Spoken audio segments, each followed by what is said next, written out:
Hello, happy Friday. Welcome to another broadcast of Memoir Mentors. I used to call this the Masked Memoirist, but you'll notice that I don't have my mask on today. I made the decision that I'm tired of wearing a mask, not out in public, but on Facebook Live. I think it has served its purpose as a metaphor for the need we have to unmask ourselves in order to discover who we are and in order to tackle doing a memoir. But I think the symbol of a mask has become a bit problematic, partially due to the fact that it, for some reason, hasn't become a political statement. It has become a symbol for the divisions that we have in our lives, the polarities, the maskers versus the non-maskers. It's just kind of a negative symbol right now because it's associated with the pandemic.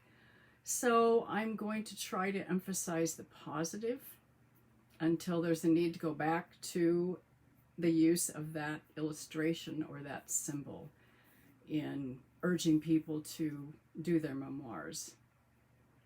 Today, we're going to kind of talk about something I'm calling the silver linings playbook.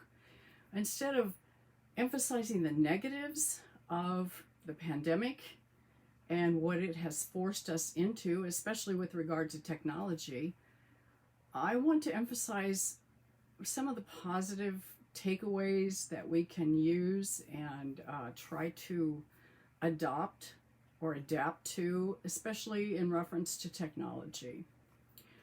So, in doing a memoir, I still believe the best way to start it is by writing things by hand, writing our memories by hand. And we can do that with as archaic a tool as a quill pen, or we can do it with a ballpoint pen, pencil. We can type it. At some point in the memoir process, if you collect enough of your memories, you are going to reach the point where you have to use new technology, digital technology, computer technology to try to compile the stories of your lives. So we are going to talk today about what to do when you confront issues and roadblocks and obstacles with digital technology. This is pretty fresh in my mind today because of several experiences lately with technology snafus, with those roadblocks and obstacles. And it all seemed to come to a head last Sunday. I got a call from Sherry, or text, just as we were leaving for church, that she had a major problem with a product that we were getting ready to sell, and that product had PDF files stored on them. It's a flash drive. It's one of these. It's a flash drive that has our digital memoir kit on it. It has writing prompts stored on it and the ability to actually answer the questions on that set of writing prompts and store them back on this flash drive. Well, the files are Word files and they're also PDF files. When Sherry went to open the PDF files on her PC laptop that is now running Windows 10, she could not do it because of the default settings for the Edge, the new Edge browser. So, that was definitely a roadblock, and we're still trying to work through that so we can make sure that people who do purchase this product are going to be able to open the files once they stick this into their computer.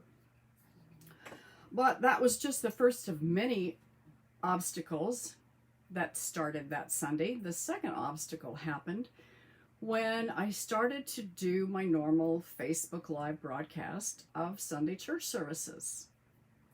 Normally, I set up my tripod just like I have it set up here today, put my iPad on it, affix an external microphone to the top of the iPad, and then hit the start button on Facebook Live when our minister is ready to start the service. And I've been doing this pretty much since we got back into session after being closed because of COVID.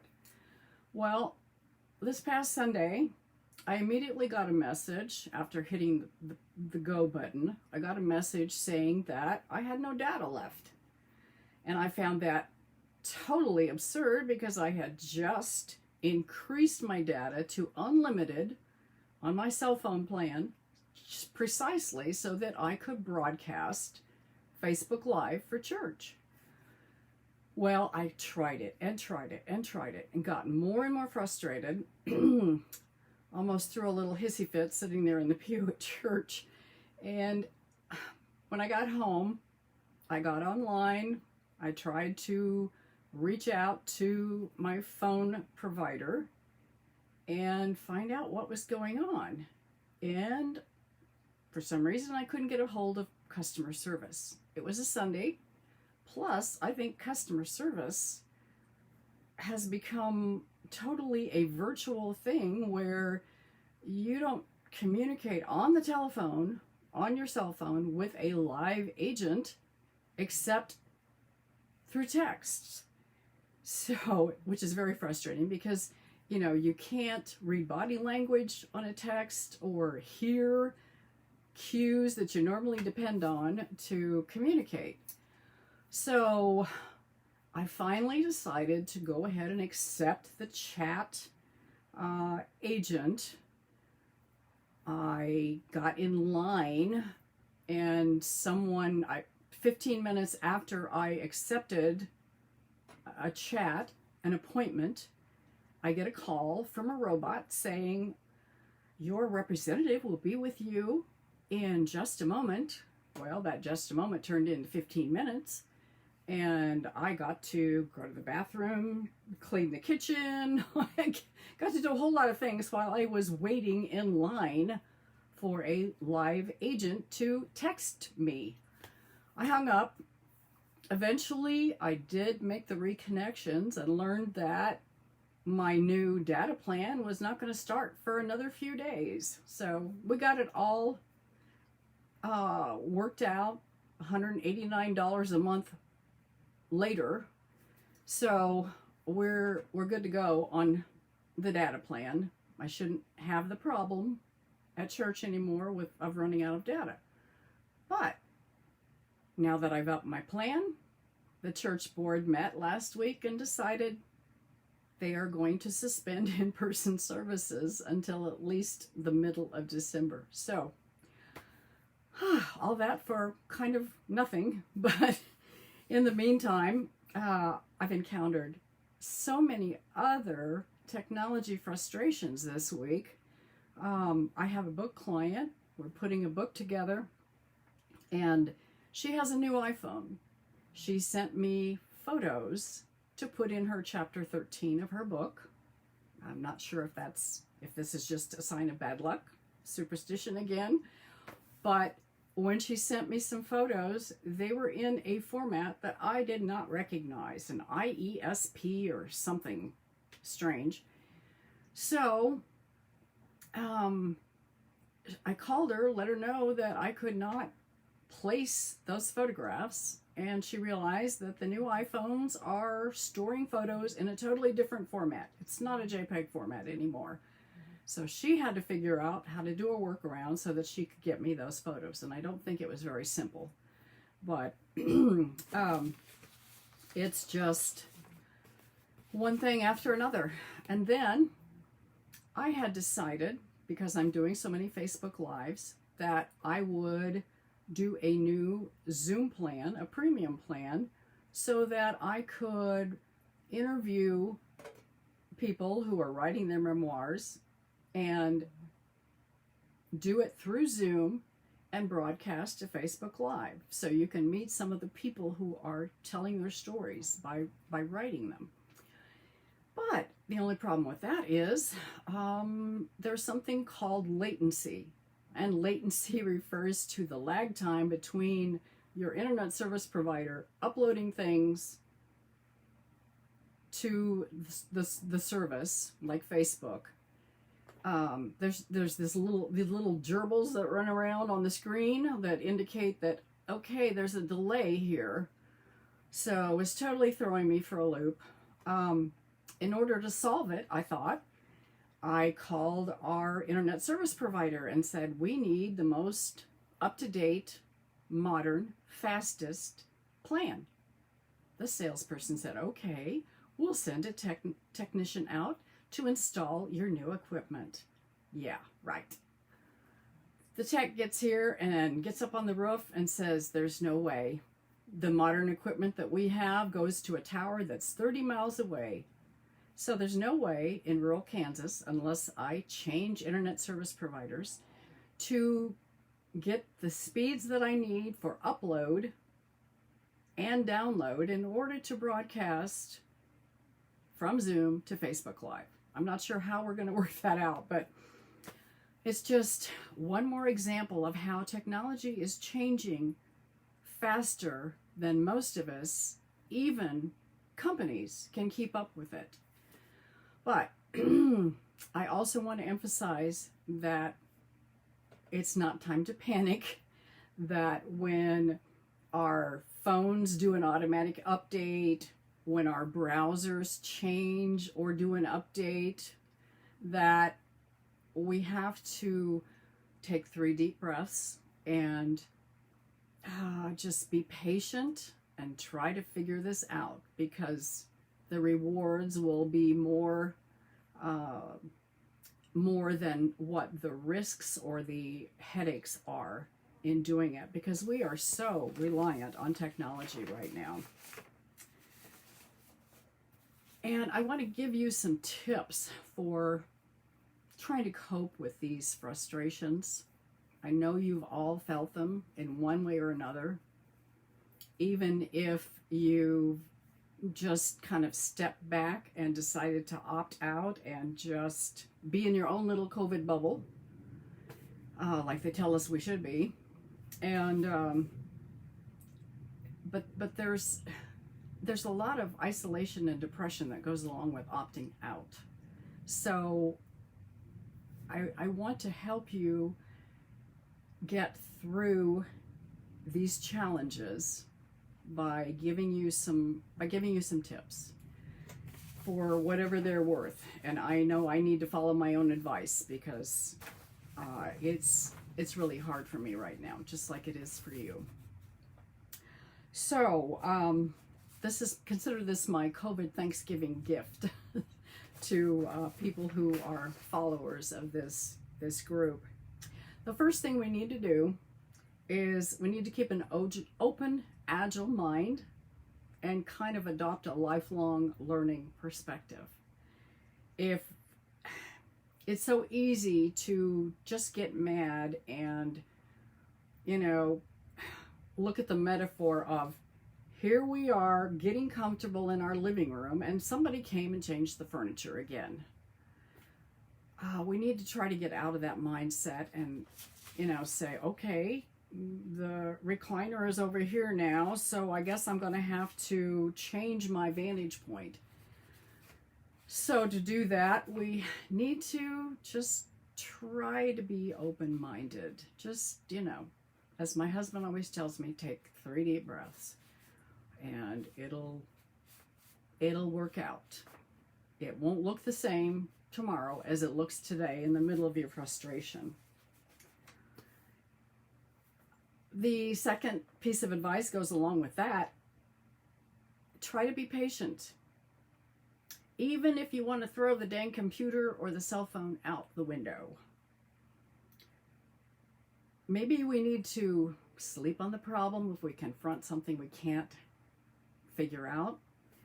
We need to get away from it. Take a walk, get your head out of the electronics for just a little bit.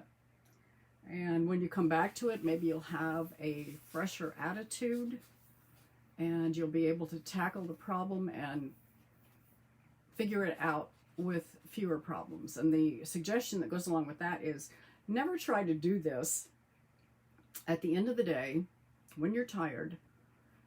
Don't tell yourself, I'm going to just do this one more thing, and then you realize you do not have the bandwidth, the mental bandwidth to try this right now. You got to be fresher. So try to be patient. Another suggestion is to ask for help. But be prepared if you don't want to ask for help, which most of us don't. We don't want to have to rely on other people to help us muddle through this stuff. But if you're not going to ask for help, then you got to be content with things that don't operate up to par. For example, I'm always asking my son for help with technology issues, and I'm sure he has been pretty tired of it in the past, including those days when we would have to ask him, okay, how do you work the VCR now? What do I go through? Do I go through the remote? Do I go through this? So I'm sure he gets pretty disgusted with us asking for help. So I try not to too much. But maybe a year and a half ago, we asked him for his help in getting our smart TV to communicate with our old analog peripherals like the DVD recorder, the surround sound system. Well, he hasn't been available, and now he's not traveling, like most of us are not traveling. So we are doing without surround sound. No big deal. We've just learned to accept it. And, you know, I know that I need to put my hearing aids in if I want to hear the television. So I can't rely on the surround sound because it's not there anymore. It doesn't work. Another thing, don't multitask when you're learning or trying to work through a technology wrinkle. Don't take your phone to the bathroom. Here's another tip. If it's not broken, try to avoid fixing it. Try to avoid buying new. Anytime you buy a new cell phone, a new computer, a new printer, don't you know you got a ton of work to do hooking it up to the Wi-Fi network, you know, making sure it's discoverable, learning what apps it has, what programs it has.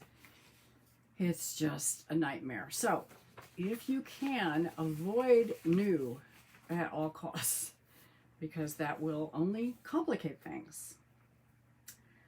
Another suggestion, be grateful for small progress, small victories, even inches of progress. This week, I read half of the old book, The Velveteen Rabbit, to my grandchildren while they were watching me on their iPad and eating their supper. And it was such an enjoyable experience because they were, I think, actually listening. Of course, they were also absorbed in their chicken fries or whatever they were having for supper, but, oh, and their Jello, their blue Jello. But I enjoyed it. I think they enjoyed it, and I think they'll be anxious to read the rest of the book when we do FaceTime again next week. So I consider that a small victory. You know, it's something that we've adapted to in the absence of being able to get together in person. So be content with that. And the most exciting thing that happened in that arena this week is that I told Alexa to print our shopping list, and she did. We didn't even know she could do that. I didn't know that was part of her skill set. So there are fun things to discover, even little things like that. Another suggestion, something to keep in mind, is that the more you learn to use and adapt to new technology, the more you're going to be called on by other people to do that. So just be aware that, you know, this learning that you're doing comes with a price tag.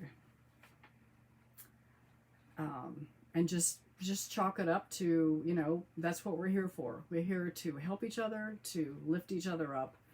And that's what I hope I'm doing here today by giving you some suggestions. Another one that kind of follows that one is be aware of your limitations. You know, I've been tasked with, I volunteered to do the Facebook Live for my church. I'm finding myself getting more and more involved with the organizations I belong to in terms of technology. But sometimes I know enough to be dangerous. For example, I attempted a virtual chorus project for our local Sweet Adelines group. Well, I had a lot of fun. I learned how to use GarageBand, sort of. I learned how to lay down multiple audio tracks and then output them as one track.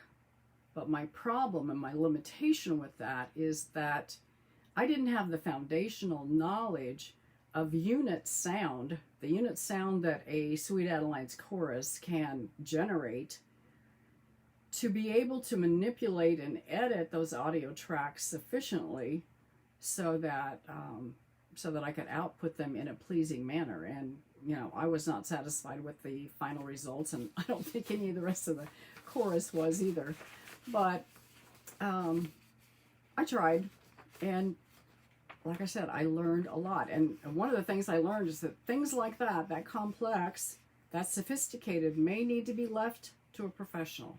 Someone who has the experience, the knowledge to do it and do it more efficiently. Of course, that comes with a price tag too, so there's that.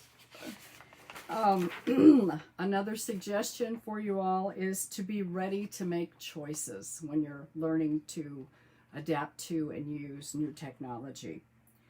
My husband's favorite saying is, we have one decision in life: participate or not to participate. So if you participate in the whole learning curve of adapting to new technology, you know, that's your decision to participate. But be aware that the participation has prices. It comes with a price. And that price may be, you know, frustration. And I've felt a lot of that this week. I get dry eyes from staring at the screen for hours. Either we go. There's another frustration. I just got a message, reconnect, trying to connect. So there you go. So there will be a disrupted video on Facebook Live today. Perfect illustration, very timely, of the things that we're having to deal with these days. So in the meantime, to conclude, be sure to check this site for a link to the blog that I've written about this, so that you'll have a list of those tips to help you get through technology. I want to wish you all a happy Thanksgiving, and we'll be doing Facebook Live from my kitchen next Friday, as long as I have an internet connection. Thank you. See you next time.